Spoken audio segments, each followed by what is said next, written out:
नमस्कार, मैं मनीष कुमार अंकुर खबर 24 एक्सप्रेस में आप सभी का स्वागत करता हूं। आज मेरे साथ आप देख रहे हैं वरिष्ठ पत्रकार और वरिष्ठ संपादक एसएन विनोद जी हैं और हमारा सौभाग्य है कि आप हमारे साथ हैं। सर, सबसे पहले तो आपको हिंदी पत्रकारिता दिवस की बहुत-बहुत शुभकामनाएं सर। बहुत धन्यवाद, आप सभी को भी शुभकामनाएं। जी जी सर, मैं सही मायने में बताऊं तो जो हिंदी पत्रकारिता है, जो मेन स्ट्रीम मीडिया है या जैसे जो भी कहेंगे हिंदी पत्रकारिता को आज अगर जीवित है तो वो आपकी वजह से, आप जैसे पत्रकारों की वजह से, आप जैसे संपादक की वजह से। तो सर, सबसे पहले तहे दिल से धन्यवाद कि आपने आज भी इस पत्रकारिता को संभाल के सजो के रखा है सर। और आज जो भी उदाहरण दिए जाते हैं वो आपके नाम के दिए जाते हैं सर, कि आपने पत्रकारिता को बहुत संभाला, बहुत आगे तक बढ़ाया पत्रकारिता को, बहुत नए नए आयाम दिए पत्रकारिता को आपने। तो सर, बहुत बहुत शुभकामनाएं हमारी आपको, और आप आज भी एक्टिव हैं सर। सबसे बड़ा तो उदाहरण यही है सर जी। इसलिए ये सब आप लोग जैसे जो हमारे मित्र हैं, परिवार के सदस्य के रूप में रहे जी, उनकी शुभकामनाएं जी। और इन सबों से ऊपर ईश्वर की कृपा मैं चाहता हूँ, उनकी जो अनुकंपा रही तो आज भी आप लोगों के बीच बैठ करके मैं चर्चा कर लेता हूँ जी। और इस कोई अहम की बात नहीं और कोई अहंकार नहीं, बिल्कुल इसको मैं पुनः दोहराता हूं, ईश्वर की कृपा मानता हूँ। कुछ निजी जो क्षति हुई हाल के दिनों में, जो परिवार में पत्नी को खोना, ये सब छोड़ दिया जाए तो ईश्वर की कृपा ही रही हुई है। और कभी कभी जो बचपन से देखता है और सुनता आया हूँ, आज भी पढ़ते हैं कि हर आदमी जब इस पृथ्वी पर आता है तो कोई न कोई उसके साथ एक लक्ष्य जोड़ करके ईश्वर भेजता है। बिल्कुल। और वो चाहता है कि आदमी उस लक्ष्य की प्राप्ति करे और उससे समाज का भला हो या समाज में एक जागृति पैदा हो। मैं उससे नहीं पाता हूं, जैसे मैं आज आपने पत्रकारिता की बात की तो चूंकि परिवेश हमारा पारिवारिक परिवेश पत्रकारी रहा, बिल्कुल, और बचपन से पत्रकारिता की ऊंचाइयों को देखा।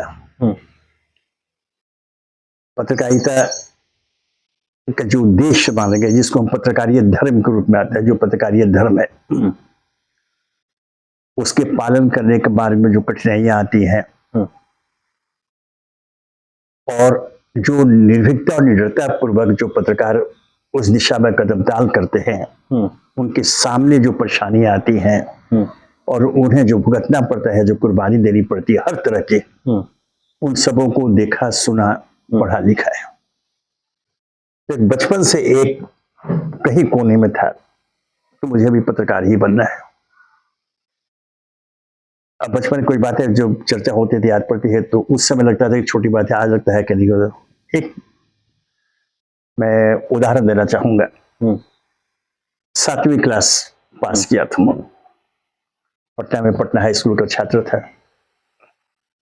तो 8th में जाना था, उसके बाद सब्जेक्ट का निर्धारण हुआ था। तो सारे लड़कों को हॉल में बैठाया होगा, हेड मास्टर थे, टीचर्स थे। तो उससे पूछा जैसे कि आर्ट्स लेना है या साइंस लेना है, साइंस में मैथ लेना है, बायोलॉजी, ये सब बातें हो तो वह पूछते थे लोग। जैसे साइंस में किसने लिया, मार्क्स के ऊपर होता था, तो हेड मास्टर पूछता कि तुमको डॉक्टर बनना है कि इंजीनियर, मतलब बायोलॉजी लेना है या मैथ, इस तरह से बातें होती थी। चल रहा था हॉल में।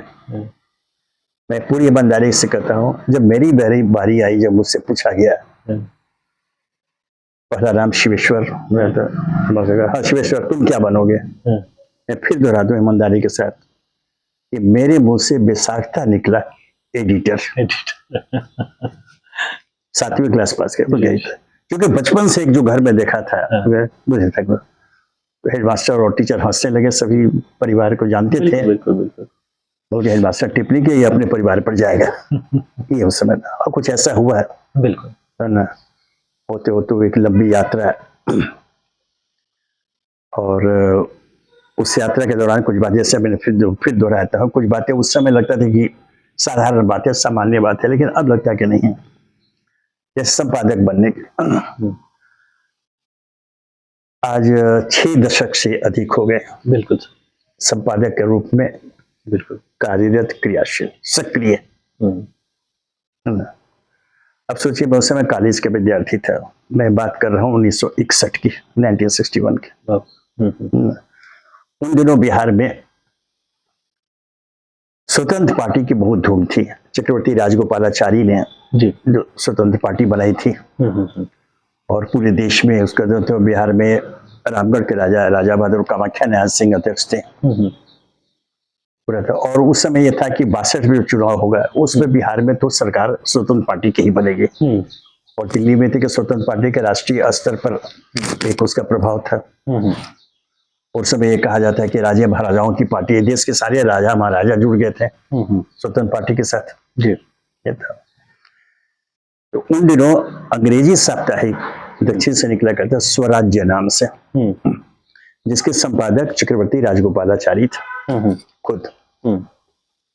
पटना से ब्रॉडशीट में न्यूज़पेपर साइज में उस समय 16 पृष्ठ का स्वतंत्रता नाम से साप्ताहिक पत्र का प्रकाशन शुरू हुआ। बिल्कुल। और जिससे पहले फिर दोहरा दूं, लगता है उस समय ये था कि स्वतंत्र पार्टी जो है सरकार बनाएगी, वो कैसे स्वतंत्र पार्टी। पटना के एग्जीबिशन रोड पे इसके शानदार दफ्तर ये था। जी जी जी। उसके पहले संपादक एक दिनेश प्रसाद सिंह हुआ करते थे, जो पटना से एक हिंदी दैनिक निकला करता था, नवराष्ट्र। उसके संपादक थे, बिहार हिंदी साहित्य सम्मेलन के अध्यक्ष रहे थे। बिल्कुल। काफी प्रतिष्ठित पत्रकार के रूप में उनकी एक पहचान थी। वो उसके पहले संपादक बने स्वतंत्रता के।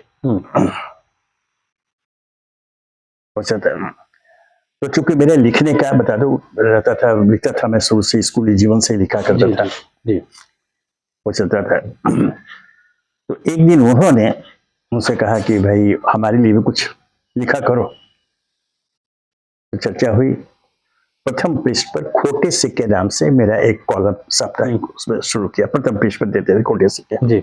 एक पॉलिटिकल कमेंट्री हुआ करती थी। अच्छा, मैं बता दूं, मेरा जो घर का पार्श्व था, राजनीतिक रूप से वो पार्श्व कांग्रेस का रहा। बड़े चाचा जो बड़े संपादक थे सटराइट के, एमएलए भी थे, छपरा के पहले विधायक बने हुए, वो सब कांग्रेस से हो रहा था। और ये स्वतंत्र पार्टी का। तो ये जो एस.एन. विनोद बनाया, सिन्हा सरनेम हम लोग का सिन्हा, एस.एन. सिन्हा, मैंने जो विनोद जोड़ा था शॉर्ट फॉर्म कर दिया शिनावी। उसके पीछे जैसे कि घर में लोगों को नहीं मालूम हो या लोगों के मैं लिख रहा अच्छा। ये छुपाने के लिए, ये जो आपका नाम आया बेसिकली ये छिपाने के लिए मैंने कि घर में नहीं मालूम तो मैं लिखता हूँ। वो कल छपता था अखबार, उस समय 50-60 हजार सर्कुलेशन था। पहला कि वो राजा महाराजाओं के पार्टी के रूप में सबका चर्चा थे, लोग बिकता था खूब। मुझे याद है उस समय एक दिल्ली गया था, ट्रेन से लौट रहा था, तो बरेली स्टेशन में बुक स्टॉप पे मुझे स्वतंत्रता की कॉपी मिली बरेली में, वो चर्चा।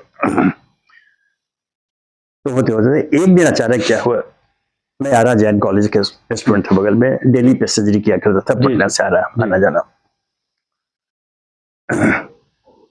एक दिन मैं लौट करके आया था शाम को, बाहर बैठा बरामदे कुछ पढ़ रहा था।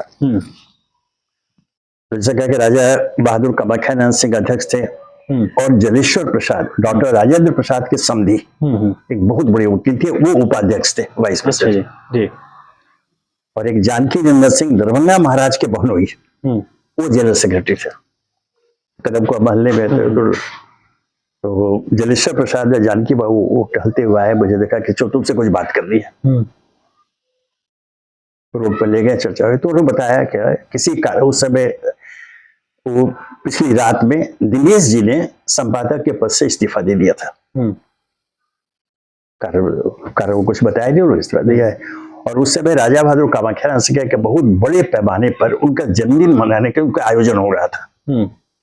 बहुत बड़ा कार्यक्रम था, सारे लोग राजगोपालाचारी वो सब आने वाले थे जी। और बता दूं राजगोपालाचारी संस्थापक थे, और प्रोफेसर एन.जी. रंगा वो राष्ट्रीय अध्यक्ष थे स्वतंत्र पार्टी के। मीनू मसानी वो राष्ट्रीय जनरल सेक्रेटरी था। सारे लोग बिल्कुल, तो सभी लोग आने वाले थे। तो क्या कैसे ऐसा उन्होंने इस्तीफा दे दिया है, और एक विशेषांक निकल रहा है राजा बहादुर के ऊपर, इसको जरा सा तुम निकाल देते। मैंने हाँ कर दिया। शाम को आता था कॉलेज से, प्रेस में जाकर बैठ कर के कर 1-2 घंटा टाइम देता था, वो विशेषांक निकल गया, बात आई गई, खत्म हो गई जी। अब देखिए क्या होता है जिंदगी में कभी बातें जब याद करता हो थोड़ा। एक दिन फोन आया जलेश्वर बाबू का कि देखो ऐसा है कि राजा बहादुर तुमसे मिलना चाहते हैं। तो हमें उन्होंने अपनी गाड़ी भेज दी है, मैंने ड्राइवर को तुम्हारा पता बता दिया है, वो जा रहा होगा, तुम जल्द चले जाओगे। अब जैसे मैंने बताया कि मैं छिपा रहा था कि मैं वहां लिखता हूँ।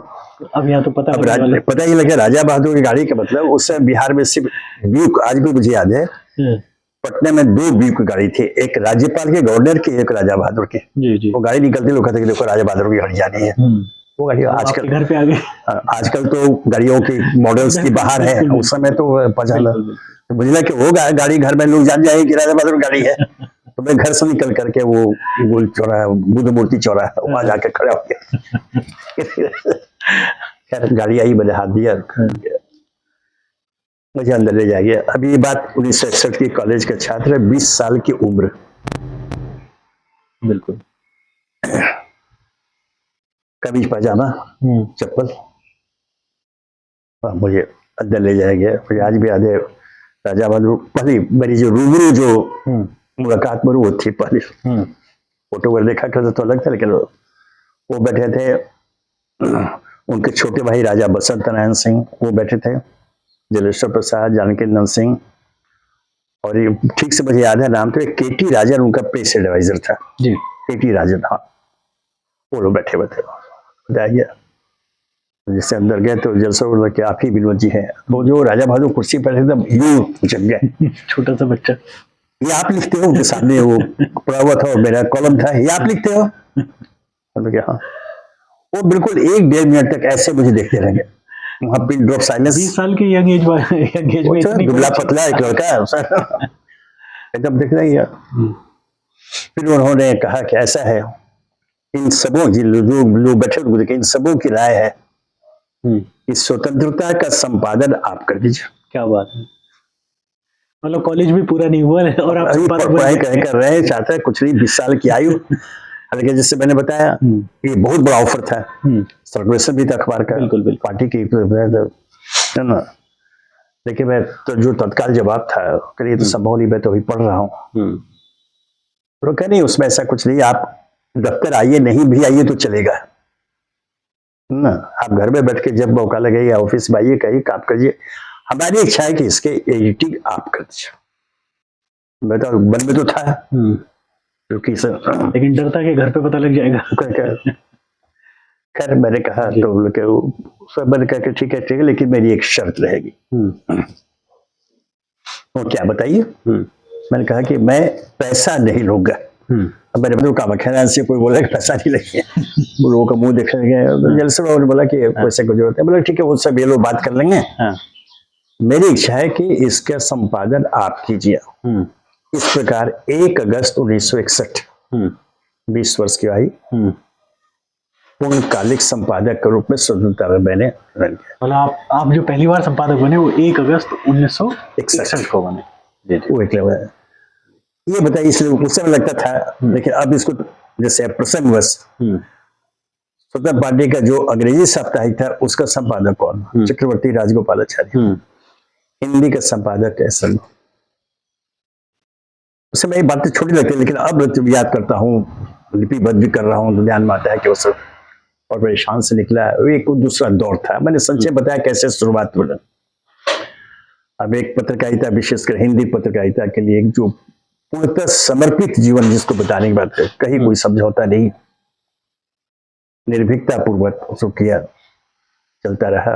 एक लंबी यात्रा रही। फिर पटना से रांची आया, रांची में दैनिक प्रभात खबर का प्रकाशन शुरू किया। आपको शायद मालूम होगा, मेरे स्वामित्व में हुआ, तो मैं जानता हूँ। बाद में वो एक लंबी कहानी है, किसी को पार्टनर बनाया, फिर बाद में मुझे ही ऐसा हुआ कि मुझे ही वंचित कर दिया गया। उसके पूर्व पटना से आपको बता, जो अभी रांची से देशप्राण दैनिक निकल रहा है, जी, वो भी आप ही कहिए। 1963 में मैंने साप्ताहिक के रूप में पटना से निकाला। बिल्कुल बिल्कुल, कोई स्वतंत्रता के बाद जी इसको अपने निकाला था जी। तो 2 दैनिक जो अभी रांची में है, और दोनों अभी चल रहे हैं, दोनों का स्वामी मैं था। बिल्कुल, वो तरह क्या हुआ। तो एक लंबी यात्रा ये रही, और मुझे इस बात का एक संतोष है पूर्णतः। जी जो अभी आपने कहा, जैसे हम लोग तो वो निर्भीक, निडर और ये सब बातें तो होती रहती है सारा को, लेकिन उसको मैंने अपने पत्रकारीय जीवन को जिया। बिल्कुल। अब उसमें अगर ये जोड़ दो तो शायद अतिरिक्त लगेगा, लेकिन सके और जिया मैं अपनी शर्तों पर मैंने। बिल्कुल सर। अब उसमें जो कुर्बानी देनी पड़ती है, जो व्यक्तिगत नुकसान होता वो क्या हुआ मैं जानता हूँ, वो यहाँ पर है। जी जी जी। बहुत सारी चोट यहाँ लगी हुई बहुत है। बहुत बिल्कुल। अपनी पसंद से जी। इस पेशे को अपनाया, पत्रकारिता को। और यह बता, जो पेशा शब्द आता है तो बड़ा अजीब लगता है, लेकिन वह कि यह एक पेशा है, लेकिन एक पवित्र पेशा के रूप में स्थापित किया गया। बिल्कुल। इसको अपनाया, लंबी यात्रा हुई, रांची, पटना, नागपुर आया।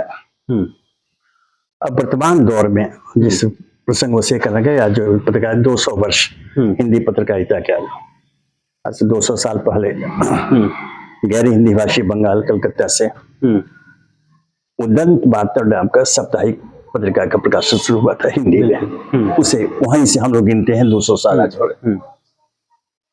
एक लंबा दौर चला और हिंदी पत्रकारिता का जो योगदान रहा आजादी की लड़ाई में, महात्मा गांधी से लेकर के और जितने हमारे नेता थे, वो सब पत्रकारीय योगदान था स्वतंत्रता संग्राम में। बिल्कुल। और निर्णायक योगदान रहा। बिल्कुल। आज अपने पत्रिका हरिजन के माध्यम से गांधी जी अपनी बात कहा करते थे। बिल्कुल। जो पूरे देश में संदेश जाता था, वो योगदान है। और ये भी कहना अतिशयोक्ति नहीं होगी, अगर ये बिरादरी नहीं होती हिंदी पत्रकारिता की, तो स्वतंत्रता आंदोलन का स्वरूप शायद दूसरा होता। बिल्कुल सही बात है। पूरे पूरे देश में एक अलग जगाया गया। जी जी। मैंने महात्मा गांधी के से नाम लिया कि वो उसके पुरोधा हुई रहे। जी जी जी। उनके नेतृत्व में पूरा स्वतंत्रता आंदोलन चला। बिल्कुल। लेकिन सभी का जुड़ा ही पत्रकारिता के माध्यम से ही किया गया। बिल्कुल सही बात। अब लंबी कहानी हो जाती है, लिखा गया। अब वर्तमान कालखंड की चर्चा करें। अब होते एक तो हम लोग जो योगदान रहा है, अब माखनलाल चतुर्वेदी हो, हजारी प्रसाद द्विवेदी रहे। बाद में अगर देखा जाए तो अक्षय कुमार जैन के नाम लीजिए, या राजेंद्र बाथरू के नाम लीजिए, या प्रभाष जोशी का नाम लीजिए, ऐसे ऐसे संपादक हम लोग के समय में रहे जिन्होंने कभी कोई समझौता नहीं किया। और हिंदी पत्रकारिता को जिस ऊंचाई पर पहुंचाया, उसमें इन लोगों का बहुत बड़ा योगदान है। बहुत सारे, कुछ को नाम नाम लिया, कुछ जो दिल्ली में थे, बहुत सारे दूसरे राज्यों में जो रहे, बहुत सारे पत्रकार, उन लोगों को योगदान रहा, उनकी जो कुर्बानियां रही, उनका जो बलिदान रहा, बिल्कुल ये अद्वितीय था जी। उसमें अब यही एक दुखद क्षण ये आता है उस समय, जब हम लोग जैसे चर्चा कर रहे हैं, बात कर रहे हैं, बहुत पुरानी बातें सामने आती हैं, एक दृश्य की तरह, सिनेमा की तरह। और जब तुलना करते हैं अभी, तो लगता है कि हम कहां से कहां पर, मतलब एक शिखर से सर निचली पायदान पे है, मतलब शिखर से निचले पायदान। तो ये थोड़ा दुख होता है। हालांकि एक सच्चाई, अगर आंकड़ों की बात करें जी, तो आज देश में लगभग 350 खबरिया चैनल हैं और लगभग 1.5 लाख पंजीकृत समाचार पत्र पत्रिकाएं हैं। बिल्कुल। आज हिंदी की बात कर रहा हूँ। इतने मतलब इससे जनता से जो संपर्क, जो माध्यम है हमारा, वो सीधा माध्यम इतना सक्रिय भी है। बिल्कुल। और हर क्षण ये खबरें उसी क्षण लोगों के पास पहुंचा दी जाती है। बिल्कुल पहुंचा दी। आज जो इलेक्ट्रॉनिक मीडिया का जो युग आ गया है, उसमें जो अब इसको बोले, जो तंत्र के माध्यम से जो हमारे सामने उपलब्धियां नहीं आ रही है, बिल्कुल बिल्कुल, जो टेक्नोलॉजी का जो विकास हुआ है, आज तो कंपटीशन ये है कि कौन पहले मतलब खबर को, स्थिति हर क्षण। जी बिल्कुल। पहले तो अखबारें निकला करते थे, एक दिन या दूसरे दिन निकल रहा है। जी बिल्कुल। सारा दिन रात भर उनके पास होता है। अब तो नहीं, अब तो प्रति क्षण, प्रति हर पल एक खबरों में आपस में प्रतिद्वंदिता है जी। वैसे में एक जो पीड़ादायक स्थिति ये पैदा हुई है, वह भाषा को लेकर। आज भी सुबह जब अखबार पढ़ रहा था, हिंदी पत्रकारिता दिवस की बात है, तो बहुत सारी बातें आ गई। वो भाषा को लेकर, जिस हिंदी को हम गर्व के साथ कहते हैं कि हम हिंदी के पत्रकार हैं, हिंदी भाषा है, ये है ना। और पूरे देश में सबसे ज्यादा हिंदी बोली जाती हिंदी है, बोली सबसे जाती ज्यादा हिंदी लिखा जाता है, ये बात तो बिल्कुल। स्पष्ट है। जी, जी। वैसे में अगर हम भाषा के प्रति सतर्क रहेंगे, एक अलग भाषा है, एक अलग पहचान है। जब कभी लगता है बीच में जब ये खबरिया चैनल जब आए तो एक शब्द का इजाद हुआ इंग्लिश, बिल्कुल। हिंदी और इंग्लिश हिंदी। मिलाकर देने लगा। लेकिन बहुत जब आलोचना हुई तो जो एक चैनल उस समय था, हाँ, हाँ। जो निजी चैनल, तो उसको बंद किया उन्होंने। जी। जब बहुत आलोचना हुई कि सभी क्या कर रहे हैं वह। लेकिन अब जो अखबारों की स्थिति हो गई है वो इंग्लिश वाली हो गई। है ना, बड़ा दुख होता है। अब मैं सिर्फ नाम नहीं लूंगा कि दिल्ली के दो बड़े अखबार का मैं उदाहरण देना चाहूँ। मैं दिल्ली में था, एक कार्यक्रम था, वहां के दिल्ली के दो बड़े दैनिक अखबार हिंदी के, एक ही दिन का जो बता दो, पढ़ते पढ़ते एक बड़ी खबर थी, उसका हेडिंग बता रहा हूं। हाउस हस्बैंड ने वाइफ को स्लैप किया।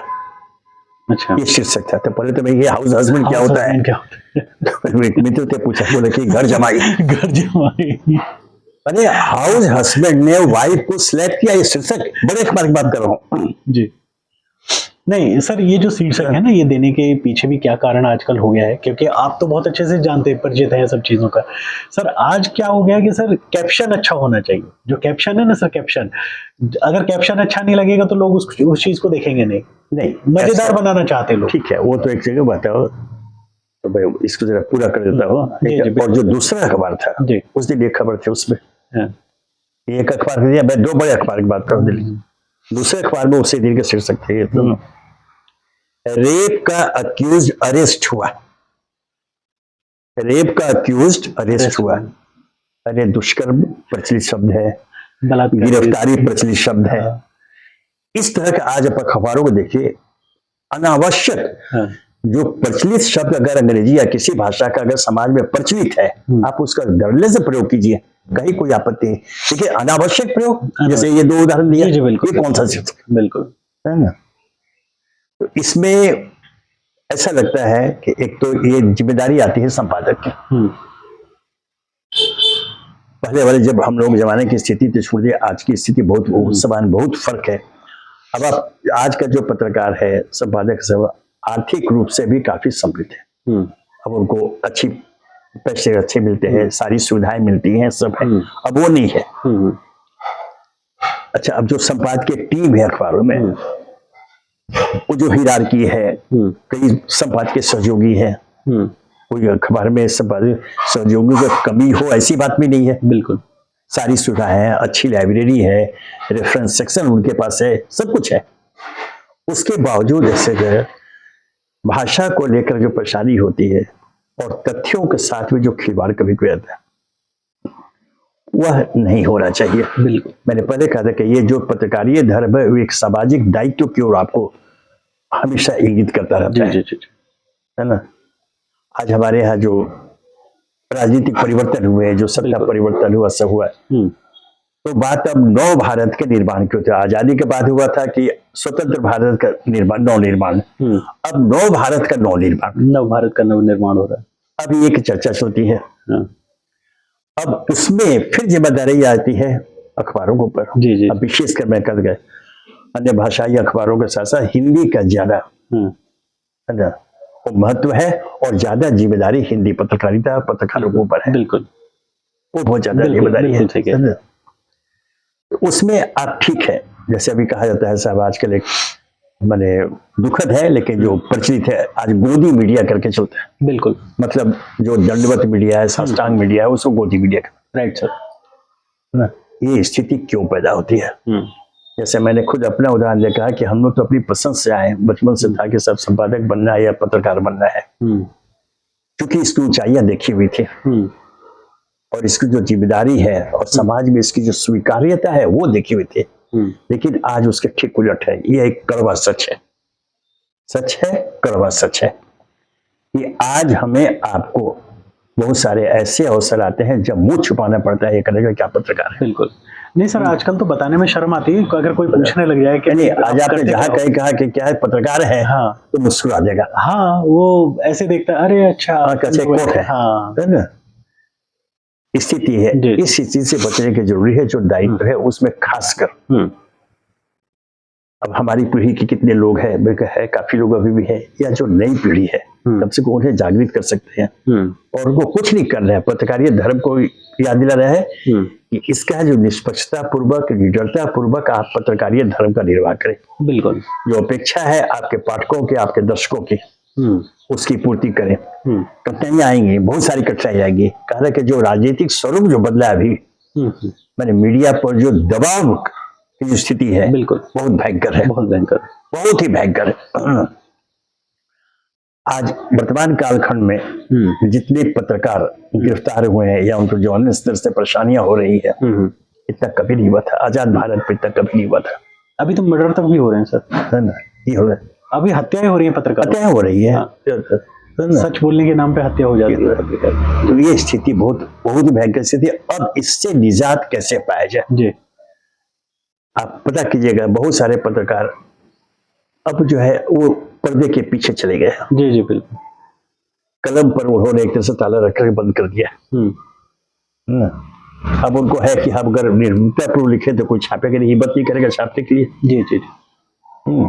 सच्चाई बताएंगे वो सुनने के लिए कोई तैयार नहीं है, क्योंकि सत्ता पक्ष की ओर से ये बहुत दुखद स्थिति है, लेकिन एक सच्चाई है। कुछ अपवाद छोड़ दे जो सच्चाई है। अब सत्ता पक्ष की ओर से जिस तरह से चीजों को प्रचारित किया जाता है जी, और मीडिया के माध्यम से किया जाता है, बिल्कुल सही बात है। कुछ इस रूप में कि आप उसको अगर चुनौती देते हो तो आप देशद्रोही बन जाते हो, आप समाजद्रोही बन जाते हो। बिल्कुल। सब कोई, हम लोग भी मानव है, हमारा भी परिवार है, हमें भी परिवार के बीच में रहना, समाज के बीच में रहना है। वैसे में जब अगर कुछ प्रतिकूल टिप्पणियां होती है, प्रतिकूल बातें की जाती है, तो आप असहज होते हैं, आपकी पीड़ा होती है, और अगर आप बर्दाश्त नहीं कर सकते हैं तो फिर आप जो है आत्मसमर्पण कर देते हैं। मतलब आप पत्रकारिता धर्म का निर्वाह करने से स्वयं को बचा लेते हैं। बिल्कुल बिल्कुल बिल्कुल। अब एक नाम से ठीक नहीं उचित, अब एक चैनल था जो अपनी निडरता के लिए, उसकी एक अपनी पहचान थी। बिल्कुल। और निडरता के अलावा सच्चाई के लिए कि इस चैनल में है तो ये सच है।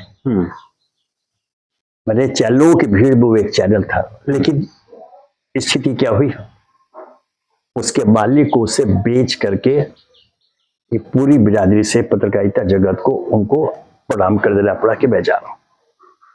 आज कहाँ है किसी को पता नहीं है, बड़ा भारी नाम, लेकिन वो चले गए। इस तरह की स्थिति पैदा हो रही। अभी पिछले दिनों सोशल मीडिया पर एक चैनल है, नहीं उसको ये नहीं कहेंगे कि वो सत्ता के खिलाफ है, वो जो पत्रकारिता धर्म में सत्ता को आईना दिखाना, उस पथ पर चल रहा था। ब्लैक लिस्ट कर दिया नहीं, बल्कि क्या, लेकिन उसने सुप्रीम कोर्ट में चैलेंज किया, तो सोमवार को सुनवाई थी, शनिवार को वापस ले लिया, क्योंकि तब तो सारी बातें सामने आ जाती। बिल्कुल बिल्कुल बिल्कुल। तो ये स्थिति होती है। तो एक बार नहीं लगा सर उस पर बैन, 2-3 बार लग चुका है। अब हर बार कोर्ट जाता है वो। तो ये स्थिति जो बना दे के एक डर और भय का भी वातावरण पैदा कर दिया गया। नतीजा होता है बहुत सारे वैसे पत्रकार आज भी है, राजधानी दिल्ली में भी, यहाँ भी, और पूरे देश के अन्य राज्यों में, हर जगह मिल जाएंगे सर, जो ईमानदारी के साथ वो काम करना चाहते हैं, लिखना चाहते हैं, बोलना चाहते हैं। बिल्कुल। लेकिन दुर्भाग्य ऐसा है, पीड़ादायक स्थिति ऐसी पैदा हो गई है, तो मजबूर होकर के उन्होंने पेशे को छोड़ने पर मजबूर हो गए हैं, है ना। तो इसलिए आज एक बार यह मांग रखें कि चूंकि हमारे आदरणीय प्रधानमंत्री के नारा दिया है, नव भारत का निर्माण, जी ठीक है, उस दिशा में आगे बढ़े, लेकिन उसमें अपने धर्म को नहीं बढ़ा। और एक तय मानिए, क्योंकि मैं जनता की जनशक्ति में विश्वास करता हूँ। सब कुछ के बावजूद वो कानून, अदालत, पुलिस, प्रशासन एक जगह, लेकिन जनशक्ति, जनता की ताकत वो अपनी एक जगह। अंततः निर्णायक वही है। बिल्कुल सही बात। उन पर विश्वास करके उनके अंदर जो भी लोग बचे हुए हैं अभी भी, वो ऐसी जन जागृति पैदा करे ताकि कम से कम यह जो माध्यम हमारा है मीडिया, इसको बचाया जा सके, इसको बचा कर रखे, है ना, इनको अलग कर दे, उनका स्पर्श नहीं करे, उनको अपने धर्म का निर्वाह करने की पूरी छूट दे दे, पूरी छूट दे, बिल्कुल। और यह चूंकि ये लोकतंत्र है ना, और अभिकार की शासन के हाथ में इतने अधिकार है,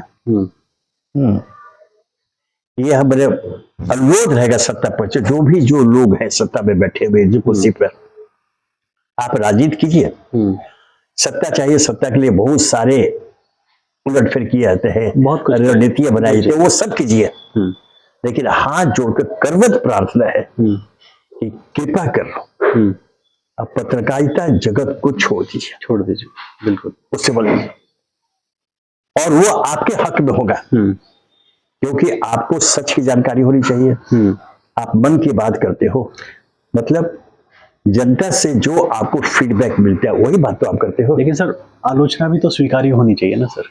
बिल्कुल, उसका होता है वॉइस ऑफ डिसेंट। सर आलोचना ही अगर स्वीकार्य नहीं होगी तो फिर तो वही जो बात होती है वॉइस ऑफ डिसेंट, असहमति के स्वर को स्वीकार करने की हिम्मत रखो जी। यह दोहराने कई बार मैं कई मंचों से कह चुका हूँ, जब रजवाड़ा हुआ करते थे, राजा महाराजा जब हुआ करते थे, तो रात में राजा जो वेश बदलकर गांव में निकलता था लोगों के बीच में, उद्देश्य होता था यह जानना कि जनता मेरे बारे में क्या बात करती है। बिल्कुल, लेकिन सर वो दौर खत्म हो चुका है, वो दौर का वो भूमिका आज मीडिया की है। जी जी जी जी। तो हमको कम से कम जनता की बात को तो पहुंचाने दो सकता है, और अगर हम इसको सत्ता पक्ष को भी जानकारी देते हैं, उनको बाहर निकलने की जरूरत नहीं है, आज हमसे ही तो आपको जानकारी मिलती है कि देश में क्या हो रहा है। नहीं, हम तो माध्यम है ना सर, सरकार के माध्यम है हम, इसलिए फिर गए कि इसलिए उनका स्पर्श आप नहीं कीजिए, उनको निडरता पूर्वक काम करे दीजिए, उनको प्रताड़ित मत करो, आप असहमति के स्वर को सुनने की क्षमता रखो। जैसे अभी इन दिनों एक चला जो फैशन में एक बात जो चलती है, नेहरू की आलोचना, कहीं आप तो आजकल तो मजाक हो गया है, लेकिन अरे भाई आज पुल गिर गया, किससे गिरा जाए, नेहरू जी ने गिरा दिया जी। लेकिन हर आदमी में अच्छाइयों के साथ साथ कुछ बुराई भी होती है, और बुराइयों के साथ साथ कुछ अच्छाइयां होती है, हर आदमी होती है। जी जी। तो बुराइयों को अलग करो, जिनको अच्छाइयां उनको ग्रहण करो। बिल्कुल। नेहरू के प्रसंग में एक उदाहरण मैं देना चाहूंगा, वो जो वॉइस ऑफ डिसेंट, असहमति के स्वर आलोचना कर हो।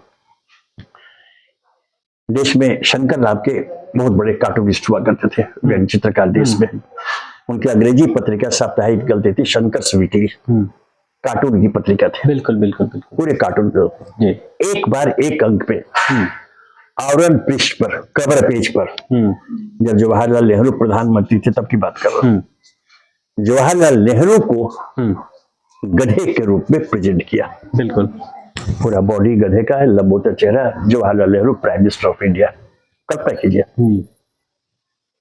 कवर पेज पर उनको देगा। अच्छा, शंकर स्वीट की लाखों प्रति व्यक्ति थी, सर्कुलेशन था। जी जी जी। यह उस समय प्राइम मिनिस्टर के लिए उस समय कहा गया। प्रतिक्रिया क्या हुई?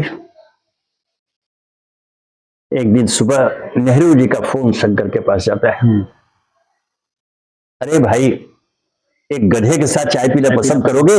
आ जाओ आज चाय पियेंगे। यह प्रतिक्रिया थी। उन्होंने आमंत्रित किया चाय पर, चर्चा की। लेकिन ऐसा असंभव है सर। ये उदाहरण में अपने आप को देना चाहूँ। मेरे में लोकमत समाचार का संपादक था। रात को 12-1 बजे तो घर ही लौटा था, तो अखबार को जो फाइनल पेज छोड़ करके जाता, तो हमारा जो मशीन मैन है, जो अखबार छपने के लिए गया था, जब मशीन मैन का मेरे पास फोन होता है रात को, लेट को 2 बजे रात में। उस समय टेलीविजन वगैरह नहीं था, वो ट्रांजिस्टर रखे रहते थे, न्यूज वगैरह रूम में भी सुनता रहता था। वो मशीन मैन मुझे कदम कि जब प्रिंटिंग मशीन का जो मशीन मैन है, प्रिंटिंग सर अभी वो ट्रांजिस्टर पर न्यूज सुन रहा था, तो इराक पर हमले की कोई खबर ऐसे ऐसे खबर आई है, बड़ी खबर।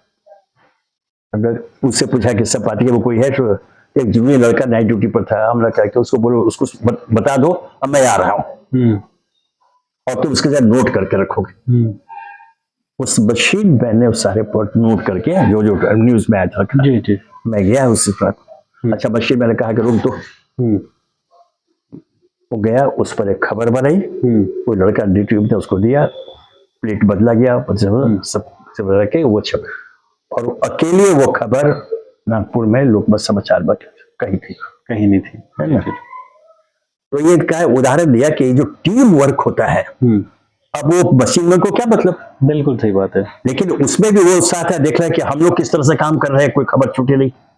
उसके दीवार होता है, उससे मुझे फोन करके बताए, मैं क्या। तो एक जो बहुत बड़ी जिम्मेदारी है, जो बकौल हमारे प्रधानमंत्री मोदी जी हो नव भारत के निर्माण की बातें होती है, यह तभी संभव है, नव भारत का नव निर्माण तभी संभव है जब मीडिया को आजादी दी जाएगी, आजादी, बिल्कुल। मीडिया को निष्पक्षता पूर्वक काम करने की आजादी मिले, उनके काम में कोई हस्तक्षेप नहीं हो, उनको सुख सुविधाएं के अलावा मान सम्मान मिले, क्योंकि जो भी पत्रकारिता जुड़ता है, बनकर मैं फिर बता दूं, पेशा है लेकिन एक पवित्र पेशा है। बिल्कुल सही बात है। इसमें जुड़ने वाला एक संकल्प के साथ आता है, जी जी जी, उसकी एक पवित्र भावना होती है कि पत्रकारिता के माध्यम से समाज और देश की सेवा करना, पत्रकारिता के माध्यम से राष्ट्र निर्माण का काम करना, जो हमारे मोदी जी नव निर्माण की बात करें, नव भारत के नव निर्माण बिल्कुल संभव है। आज हम अगर आर्थिक रूप से बहुत सक्षम हो रहे हैं, जो खबरें आ रही है कि चौथी जो सबसे बड़ी अर्थव्यवस्था बन गए, बिल्कुल ठीक है, वो डिबेट का सब है भी, इसके बावजूद तब फिर महंगाई की बात क्यों झेल रहे हैं, एक डिबेट का विषय है। अगर हम आर्थिक रूप से इतने सक्षम हो ही गए हैं, तो हमने जापान को पछाड़ करके हम चौथे नंबर पर आ गए और अब तीसरे नंबर पर आने जा रहे हैं, तो फिर ये महंगाई की बात क्यों, एक सवाल है, एक अलग विषय है ना। वो कहीं ना कहीं व्यवस्था संबंधी त्रुटियों की ओर इशारा करता है। लेकिन सर हंगर इंडेक्स में भी तो हम काफी आगे हैं। हंगर इंडेक्स जो है, मतलब जिनको खाना नहीं मिल रहा है लोगों को, हम अर्थव्यवस्था में अगर चौथी अर्थव्यवस्था बन रहे हैं, नहीं तो फिर आपने खुद स्वीकार किया है कि हम देश में 80 करोड़ लोगों को मुफ्त राशन दे रहे हैं, मतलब 80 करोड़ लोग गरीब है, मैंने राशन खरीदने की स्थिति में नहीं है। बिल्कुल, और हम चौथी अर्थव्यवस्था है। तो इस पे तो सर बीबीसी ने एक पूरी रिपोर्ट भी की थी, उसमें ये था कि सर हम चौथी मतलब अर्थव्यवस्था हम किस वजह से मजबूत है। उसमें उसने बाकायदा दिखाया कि जैसे अडानी है, अंबानी है, टाटा है और भी बहुत सारे हैं, कि इनका जो प्रतिशत है वो लगभग हमारे देश की जो जीडीपी है लगभग उनके पास है। नहीं, वो बिल्कुल सही कहा है कि वो जो समृद्ध हो रहे एक खास वर्ग हो रहा है, और जिसको उनकी अगर आम चलती फिरती भाषा बताया जाए तो अमीर अमीर हो रहा है, गरीब गरीब होता जा रहा है। यह जो खाई बढ़ गई है ना, इस खाई को पाटना जरूरी है। आज अगर हम सरकारी आंकड़ा ले 80 करोड़ को मुफ्त राशन दे रहे हैं, 140 करोड़ की आबादी में 80 करोड़ मतलब 50% से ज्यादा है ना। बिल्कुल सही बात। तो आज ऐसी स्थिति में जो राशन नहीं खरीद पाता है, ये आप स्वीकार कर रहे हो। तो इसलिए आवश्यकता है इन सब बातों की ओर। फिर बता दो, जो हमारे पत्रकार बंधु हैं, विशेषकर जो हिंदी पत्रकारिता से जो जुड़े हुए लोग हैं, क्योंकि हिंदी आज अगर खबरिया चैनलों के होते हैं तो हिंदी चैनल देखते हैं, अंग्रेजी कम देखते हैं, बहुत कम प्रतिशत है। बिल्कुल, इसका एक सीधा प्रभाव आम जनता के ऊपर पड़ता है, इसलिए हिंदी पत्रकारिता के ऊपर बहुत बड़ी जिम्मेदारी है नव भारत के नव निर्माण की। आज हम अगर हर क्षेत्र में दूसरे को पछाड़ करके आगे बढ़े, जो दावे सरकारी दावे किए जाते हैं, चलिए आंकड़ों की बाजीगिरी है वो अपनी जगह है, लेकिन जो दावा करते हैं आज विश्व में, हम हर जगह जो अभी जो ऑपरेशन सिंदूर की बात हुई, आज सभी सांसदों के अलग अलग 7 गुट करीब है, उनको पूरे विश्व भ्रमण पर भेजा गया अपनी बात। अब देखिए यह बहुत बड़ी, ये हमारे लिए एक शर्म की बात है। बता दूं, आज के युग में, आज जो टेक्नोलॉजी के एडवांस टेक्नोलॉजी के युग में, आज हमें प्रतिनिधि मंडल पूरे विश्व में भेजने जाएगी, ये बताने के लिए कि हम ये सच्चाई क्या है, क्यों आवश्यकता पड़ी। आप क्या जानिए, क्या उन्हें नहीं पता है कि सच क्या है? सबसे पहले उनको जानकारी हो जाती है, ये आवश्यकता क्यों पड़ी, वही प्रचार बात है। इसको एक राजनीतिक प्रचार और एक राजनीतिक हथकंडा के रूप में इस्तेमाल करने का, यह जो एक प्रवृत्ति पैदा हुई है, यह बहुत ही खतरनाक है। इसी में प्रसंग बस एक चर्चा में बहुत आजकल शब्द सिंदूर, ऑपरेशन सिंदूर, अब कहे वही खतरा है, ये जो बोलो तो राष्ट्रद्रोही हो जाओगे। आज उसको आगे बढ़ाते हुए हमारे प्रधानमंत्री ने योजना बनाई, घर घर सिंदूर पहुंचाया जाएगा। इससे ज्यादा शर्मनाक स्थिति और क्या हो सकती है? आज हमारी आपकी पत्नी को सिंदूर कौन देता है? पति देता है। पति सिंदूर देता है। सिंदूरदान जब विवाह होता है, सिंदूरदान एक विधि है जो पति सिंदूर लगाता है। अब सरकार देगी। ओके, आज सरकार की ओर से पति सिंदूर लेकर जाएंगे, वो सिंदूर लगाएगी और कोई नहीं लगाएगी। लेकिन इसके भी आपने एक राजनीतिक हथकंडा बना लिया। चुनाव लगाएंगे, कुछ लगाएंगे, कुछ वो जो क्या आजकल कहता है कि मंडली है वो, है ना। लेकिन कितनी शर्मनाक बात है, ये तो अपमानजनक स्थिति है ना, कितना अपमान की बात है। हमने पाकिस्तान को धूल चटाई, ये गर्व की बात है, बस सेना के शौर्य की बात है। लेकिन सेना की बात नहीं हो रही है ना, लेकिन हमें अभिमान है उस पर। लेकिन सेना की बात कहाँ हो रही है? सेना की बात बोर्डिंग पोस्टर पे सेना का कुछ भी नहीं है। देखो, वो ने कहता है कि ये सब बहुत सारी स्थितियां हैं। तो जो आपने जो सवाल उठाए, या जो अब ये सवाल और लोगों के दिमाग में होते हुए, तो इसको सार्थक रूप में सप्रमाण प्रस्तुत करने की जिम्मेदारी पत्रकारों की आती है। तो आज के दिन, आज जब हिंदी पत्रकारिता दिवस मना रहे, ये संकल्प है कि हम निडरता पूर्वक, निष्पक्षता पूर्वक, पूरी ईमानदारी के साथ पत्रकारीय धर्म का निर्वाह करते हुए सच्चाई से आम जनता को अवगत कराएंगे। जनता मतलब कौन? हमारे दर्शक, हमारे पाठक वर्ग, उसको अवगत कराएंगे। और कुछ इस रूप में कि हमारा पाठक और या हमारे दर्शक आश्वस्त हो सके कि हाँ, यही सच है, इसमें कहीं भी राजनीति नहीं हो। हम पक्ष विपक्ष की राजनीति की बात कभी नहीं करें। पत्रकार एक निष्पक्ष होता है। हाँ, सत्ता को आईना दिखाना उसका धर्म है। इस धर्म से वो अपने को वंचित न करे, उसके निर्वाह में ये काम करे। यह एक ऐसा काम होगा कि हम अगर विश्व गुरु की आजकल बातें होती है, विश्व गुरु बनने का या विश्व गुरु के आसन पर बैठने के जो हमारी इच्छा है या दावा किया जाता है कि हम उस ओर कदम ताल कर रहे हैं, बढ़ रहे हैं, तो यह लक्ष्य की प्राप्ति तभी होगी जब पत्रकारीय धर्म का निर्वाह करते हुए, समाज के प्रति अपनी जिम्मेदारी को समझते हुए अपने दायित्व का निर्वाह करेंगे।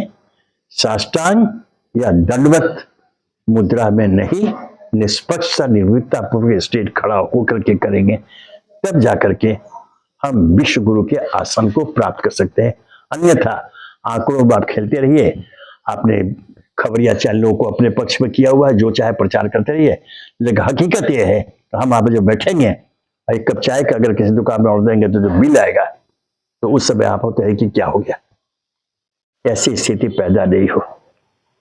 आज हमारा देश है, बहुत मुश्किल से अनेक लाखों कुर्बानियों के बाद हम गुलामी से मुक्त होकर आजाद भारत में सांस ले रहे हैं। इसके अस्थायित्व के लिए और गौरवशाली अस्थायित्व के लिए, ताकि कल जो इतिहास लिखा जाए उनके पन्नों में दर्ज हो कि भारत की पत्रकारिता, विशेषकर हिंदी पत्रकारिता और उनके पत्रकारों ने जो योगदान आजादी की लड़ाई में दिया था, आज देश के नवनिर्माण में भी उनका योगदान उसी तरह से। बहुत शुक्रिया सर, आपने बहुत अच्छी बात कही है और काफी लंबा इंटरव्यू भी चला है ये। और मेरे हिसाब से अगर हमारे जो पत्रकार बंधु हैं, जो खासकर हिंदी बेल्ट वाले, अगर वो इसको देखेंगे तो मेरे हिसाब से उन लोगों को समझना चाहिए और आगे जो अपना, ठीक है, जैसे जिसको करना है वो तो जिसकी जैसी समझ वैसी करेगा। तो सर बहुत बहुत शुक्रिया, और एक बार सभी को फिर से हम हिंदी पत्रकारिता दिवस की बधाई देते हैं। आप सब खुश रहें, स्वस्थ रहें। मैं मनीष कुमार, इनको 24 एक्सप्रेस के लिए धन्यवाद।